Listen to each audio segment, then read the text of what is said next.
जयपुरिया अस्पताल से एक चौंकाने वाला मामला सामने आया है और जहां पर संविदा नर्सिंग कर्मचारियों की नियुक्ति में खुली मनमानी देखने को मिल रही है। जानकारी के मुताबिक अस्पताल में नर्सिंग संविदा कर्मचारियों के केवल 50 पद ही स्वीकृत हैं, लेकिन इसके बावजूद अस्पताल में इस समय करीब 80 संविदा नर्सिंग कर्मचारी काम कर रहे हैं।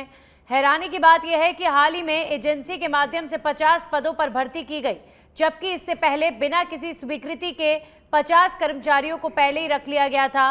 बाद में 30 कर्मचारियों को नई भर्ती में एडजस्ट करने की बात सामने आ रही है। अब बड़ा सवाल यह है कि आखिर नियमों को ताक पर रखकर 30 अतिरिक्त कर्मचारी किस आधार पर काम कर रहे हैं। मामले की शिकायत सीएमओ स्तर तक पहुंच चुकी है, जिसके बाद जयपुरी अस्पताल के अधीक्षक महेश मंगल में नोटिस जारी कर जवाब मांगा गया है।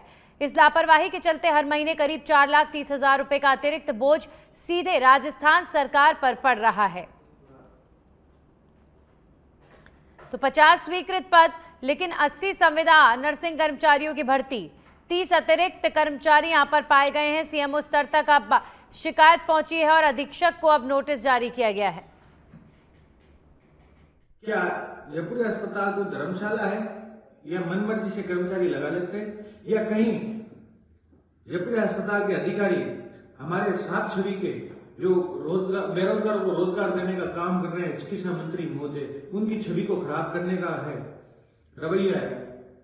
कहीं ना कहीं मुझे ये लगता है कि मंगल साहब ये चाहते हैं कि ये विरोध प्रदर्शन करें और मंत्री साहब की छवि खराब। हम मंत्री साहब की छवि खराब नहीं करने देंगे, क्योंकि राजस्थान नर्सिंग ऑफिसर यूनियन ने जब भी मंत्री साहब के सामने, सरकार के सामने, मुख्यमंत्री के सामने हमने मांग रखी, हमारी सारी मांगे संज्ञान में ली गई है।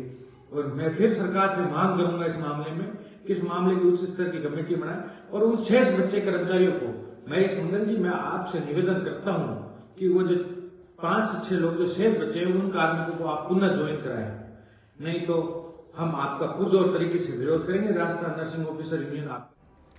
तो आखिर ये पूरा मामला है कैसा और जयपुरी अस्पताल में ये सब घोटाला करने वाला है कौन? हमारे सहयोगी कुणाल जुड़ चुके हैं। कुणाल, पूरा मामला विस्तार से बताइए।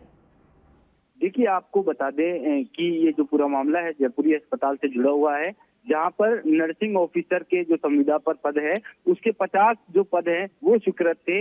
उसके बाद इस पूरे मामले में बिना किसी स्वीकृति के जो 50 कर्मचारियों को ले लिया गया। उसके बाद संविदा पर जो एजेंसी के माध्यम से 50 लोगों को ले लिया गया। पूर्व में जो 50 लोगों को लिया गया था उनमें से 30 लोगों को जो नई भर्ती एजेंसी के माध्यम से निकली थी उसमें एडजस्ट कर दिया गया। उसके बावजूद भी अब जो जयपुरी अस्पताल है उसमें लगभग 80 कर्मचारी काम कर रहे हैं। इस पूरे मामले में सवाल ये खड़ा होता है कि जब 50 पद स्वीकृत हैं तो 80 लोग किस तरह से काम कर रहे हैं। गैर कानूनी तरीके से इस जो 30 कर्मचारी हैं उनको लगाया गया है, किस तरह से फायदा जो है लिया गया है। इस पूरे मामले में शिकायत जो है सीएमओ स्तर पर पहुंची और सीएमओ स्तर पर शिकायत पहुंचने के बाद इस पूरे मामले में जवाब तलब जो जयपुरिया अस्पताल के अधीक्षक हैं उनसे किया गया है, क्योंकि अभी भी ये जो कर्मचारी हैं वो लगातार काम कर रहे हैं। इससे लगभग 4.5 लाख रुपए जो प्रति माह सरकार पर बोझ पड़ रहा है। तो ये अपने आप में कई बड़े सवाल यहाँ पर खड़ा कर रहा है। आखिर किस लापरवाही से जो है काम यहाँ पर किया जा रहा है और क्या अपने लोगों को फायदा देने के लिए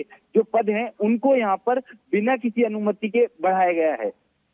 चलिए, शुक्रिया कुणाल आपका तमाम जानकारियों के लिए। तो जयपुरी अस्पताल में संविदा नियुक्तियों की गड़बड़ी को लेकर अब ये मामला बढ़ गया है और इस मामले में संज्ञान भी लिया जाएगा और आगे कार्रवाई भी देखने को मिल सकती है।